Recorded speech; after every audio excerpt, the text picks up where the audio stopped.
Vincenzo Licata di Grotte, la città si è stretta intorno a questo lutto.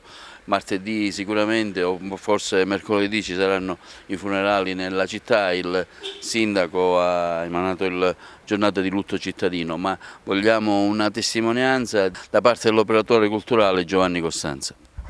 Ma che dire, io ringrazio la vostra truppe che è venuta qua a Grotte, con molta delicatezza è venuta proprio a trovare una cittadina in lutto per una notizia che è pervenuta il 14 e che ha completamente sconvolto il paese. Sotto le festività, voi vi immaginate, una notizia del genere crea sicuramente in tante famiglie un dispiacere enorme. Tra l'altro è andato via un figlio di Grotte che ha segnato ognuno di noi perché lo conoscevamo di presenza, c'è una persona che era anche affabile, amico di tutti e faceva parte della banda locale, praticamente la banda musicale di Grotte, dove lui ha espresso la sua bravura con una grande dinamicità.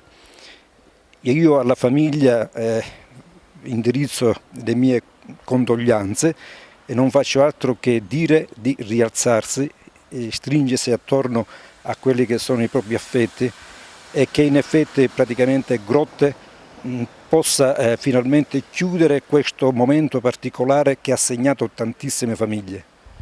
Dicevi che ultimamente tanti sono state le perdite di grottesi. Sì, ma è in un periodo particolare perché ha visto andare via giovani vite umane che hanno lasciato proprio nel dispiacere, nel più sconforto assoluto, famiglie che anche tuttora sono segnate da questa ulteriore notizia che è pervenuta da Genova e che in effetti completamente ha fatto sì che molte persone si stringessero attorno alla famiglia per sensibilizzare quelle che sono le amarezze e il dispiacere.